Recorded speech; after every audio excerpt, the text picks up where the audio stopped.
नमस्कार दोस्तों, आप सभी को गुरु पूर्णिमा की हार्दिक शुभकामनाएं। गुरु पूर्णिमा उन सभी आध्यात्मिक और एकात्मिक गुरुजनों को समर्पित एक परंपरा है जिसे भारत देश में बहुत ही सम्मान के साथ मनाया जाता है। वैसे तो हर कोई जानता है कि गुरु की महिमा अपरंपार होती है, लेकिन गुरु की महानता को और गहराई से जानने के लिए आइए एक कहानी सुनते हैं। एक समय की बात है जब स्वर्गलोक में हर ओर गुरु के बारे में प्रशंसा की जा रही थी। हर ओर यह बात फैली हुई थी कि जिस भी व्यक्ति का कोई गुरु नहीं है उसे निश्चित ही नरकलोक जाना पड़ेगा।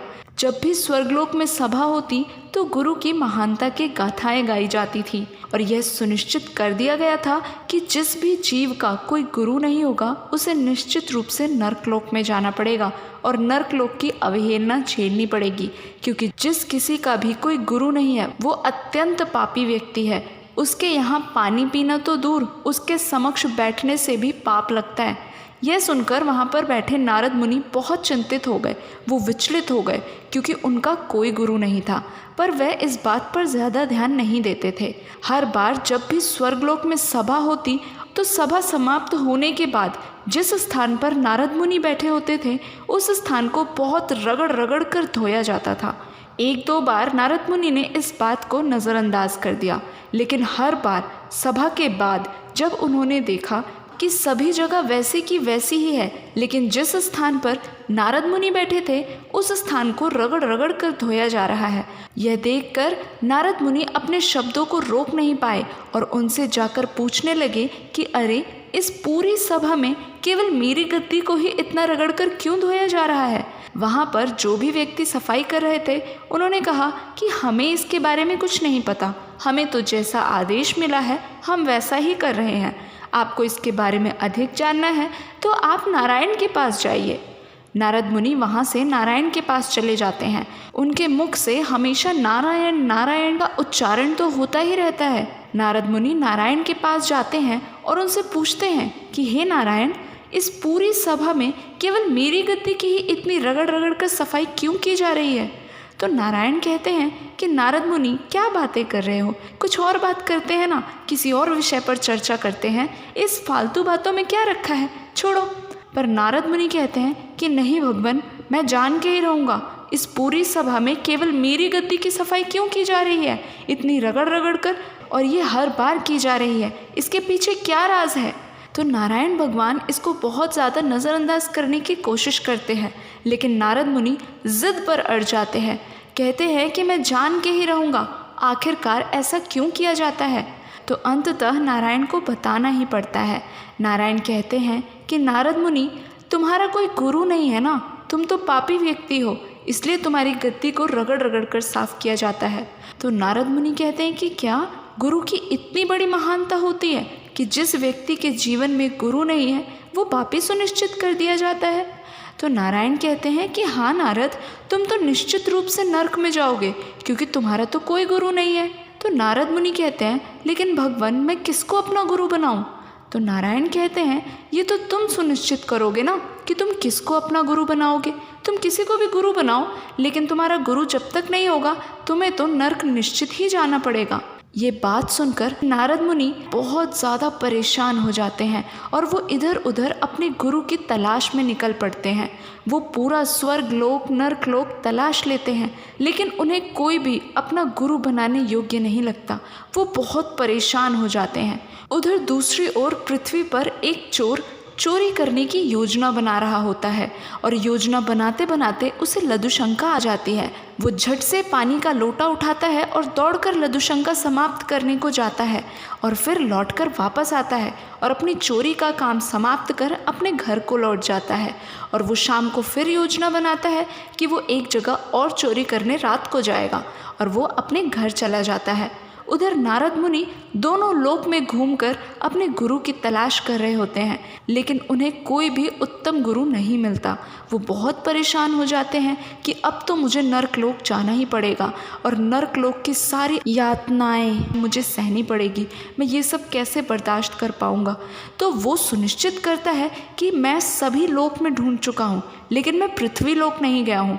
मैं अभी पृथ्वी लोक जाऊँगा और वहाँ जो मुझे सबसे पहला व्यक्ति मिलेगा मैं उसे अपना गुरु बना लूँगा।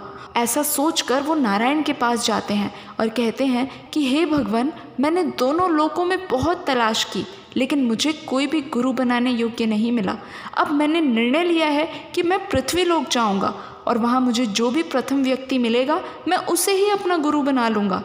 तो नारायण कहते हैं कि तुम्हें जैसा उचित लगे नारद, लेकिन जब तक तुम्हारा कोई गुरु नहीं होगा तुम तो पापी ही कहलाओगे और तुम्हें नरकलोक जाना ही पड़ेगा। ये सुनकर नारद के विचार और भी प्रबल हो जाते हैं और वो कहता है कि इस बार तो मैं गुरु बनाकर ही लौटूंगा। और इस विश्वास के साथ नारद मुनि पृथ्वी लोक चले जाते हैं।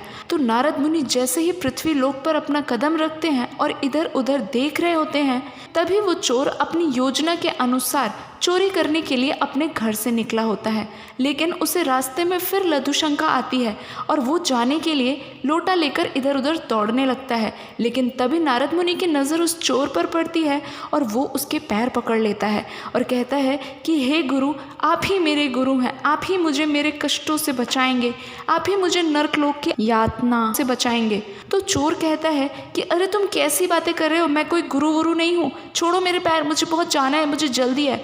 तो नारद मुनि कहते हैं जब तक आप मुझे अपना शिष्य नहीं मानेंगे, मुझे दीक्षा नहीं देंगे, तब तक मैं आपको जाने नहीं दूंगा। आप ही मेरे गुरु हैं गुरुदेव, मुझे अपना शिष्य बना लीजिए। तो उस चोर को बहुत ज़्यादा जल्दी होती है और उसको बहुत तेज़ लघुशंका आ रही होती है। तो वो कहते हैं कि ठीक है, तुम ही मेरे शिष्य हो, मैं ही तुम्हारा गुरु हूँ, अब तुम यहीं रुको, मैं भी आता हूँ। और वो उससे पीछा छुड़ाकर वहाँ से चला जाता है। जब चोर की लघुशंका समाप्त होती है तो वो वापस आता है और फिर कहता है कि अब बताओ क्या समस्या है तुम्हारी, तुम मुझे गुरु क्यों कह रहे हो। तो नारद मुनि चोर को अपनी सारी समस्या बताता है कि मैं स्वर्गलोक में रहता हूँ और स्वर्गलोक में ऐसा बताया गया है कि गुरु की बहुत महानता होती है और जिस किसी का भी कोई गुरु नहीं होता है उसे निश्चित रूप से नरकलोक में जाना पड़ता है। इसीलिए मैं गुरु की तलाश में यहाँ आया था और आपने मुझे प्रथम दर्शन दिए हैं, आप ही मेरे गुरु हैं गुरुदेव, मुझे नरकलोक में जाने से बचा लीजिए गुरुदेव। वहाँ बहुत यातनाएं मिलती है, बहुत पीड़ा दी जाती है, मैं नरकलोक नहीं जाना चाहता गुरुदेव, मुझे नरकलोक की पीड़ाओं से बचा लीजिए। तो चोर उसकी सारी समस्या समझ जाता है और वो कहता है कि अच्छा एक बात बताओ कि क्या तुमने नरकलोक देखा है। तो नारद मुनि कहते हैं हाँ गुरुदेव, मैंने नरकलोक देखा है, मैं वहाँ पर होकर आया हूँ। तो चोर नारद मुनि को एक लकड़ी का टुकड़ा देता है और कहता है कि ठीक है, इस भूमि पर मुझे नरकलोक का चित्र बना कर दो। तो नारद मुनि उस लकड़ी से उस भूमि पर पूरा चित्र निर्माण कर देते हैं। उस चित्र में वो नरकलोक में मिलने वाली सभी पीड़ाएं और कष्ट और वहाँ के वातावरण का पूरा विवरण करते हैं और फिर कहते हैं कि देखिए गुरुदेव, इसी प्रकार से नरकलोक में पीड़ाएं दी जाती है, इसी प्रकार से वहाँ पर यातनाएं मिलती हैं, ऐसा ही माहौल होता है वहाँ का। तो गुरुदेव कहते हैं कि ठीक है और वो उससे वो लकड़ी का टुकड़ा ले लेते हैं और इसके बाद वो उसके चारों तरफ एक बड़ा गोला बना देते हैं और फिर कहते हैं कि क्या नरकलोक इसी तरीके का दिखता है। तो नारद मुनि कहते हैं हाँ गुरुदेव, ऐसा ही दिखता है बिल्कुल। तो वो चोर कहता है कि ठीक है, तुम मेरे शिष्य हो ना, मैं तुम्हें नरकलोक में जाने से बचा लूँगा। तो नारद मुनि कहते हैं लेकिन गुरुदेव, आप तो मेरे अभी गुरु बने हैं ना, इससे पहले तो मेरा कोई गुरु नहीं था, तो मुझे तो नरकलोक जाना ही पड़ेगा। और वो बहुत निराश हो जाता है। तो चोर कहता है कि तुम चिंता क्यों कर रहे हो, तुमने अब मुझे गुरु बनाया है ना, अब तुम ये बताओ कि क्या तुम इस गोले के अंदर जा सकते हो। तो नारद मुनि कहते हैं हाँ मैं जा सकता हूँ। तो वो कहते ठीक है, इस गोले के अंदर चले जाओ। और नारद मुनि उस गोले के अंदर जाकर खड़े हो जाते हैं। फिर चोर कहता है कि ठीक है, इस गोले से बाहर आ जाओ। तो नारद मुनि उस गोले से निकलकर बाहर आ जाते हैं। तो चोर कहता है कि देखो, अब तुम नरकलोक में जाने से मुक्त हो गए। तो नारद मुनि कहते कैसे। तो चोर कहता है कि अभी तुम नरकलोक में होकर तो आए, तुम्हें केवल नरकलोक में जाना ही था ना, तुम तो होकर आ गए, अर्थात तुम नरकलोक में जाने के कर्म से अब मुक्त हो गए। तो नारद मुनि उनके सामने नतमस्तक हो जाते हैं और कहते हैं आप सच में ही बहुत महान हैं गुरुदेव, सब सही कहते थे, केवल गुरु ही हमें पाप पुण्य के कष्टों से मुक्त कर सकता है गुरुदेव, आपने तो मेरी सारी समस्या ही हल कर दी। लेकिन उनके मन में अभी भी एक संदेह होता है कि क्या मैं सच में नरकलोक से लौट कर आ गया हूँ।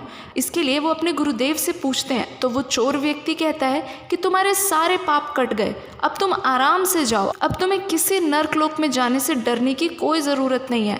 ऐसा सुनकर नारद मुनि संदेह में ही स्वर्गलोक वापस लौट जाते हैं और वो जाकर ये सारी घटना नारायण को बताते हैं और कहते हैं कि भगवान, मेरे गुरु ने मुझे ऐसे ऐसे नरकलोक में भेजा और वहाँ से निकाल दिया और कहा कि मैं अपने कर्मों से मुक्त हो गया हूँ। क्या सच में ऐसा होता है? क्या मेरे को मेरे गुरु मिल गए, अब मेरे कष्ट दूर हो गए? तो नारायण कहते हैं, हाँ नारद, तुम्हें गुरु मिल गया, गुरु ने तुम्हें मुक्त कर दिया। तभी तो कहते हैं कि गुरु चाहे कैसा भी हो, लेकिन केवल गुरु के पास ही ये शक्ति है कि वो अपने शिष्य को सभी पाप पुण्यों से मुक्त कर दे।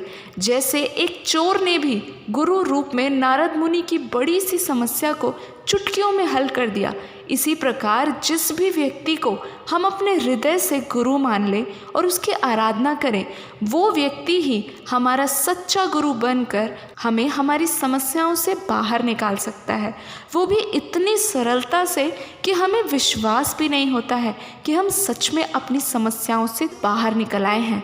ये होती है गुरु की महिमा। गुरु चाहे तो पल भर में अपने शिष्य को समस्याओं से ऐसे बाहर निकाल सकता है। तभी तो कहते हैं, यह तन विष की बेलड़ी, गुरु अमृत की खान।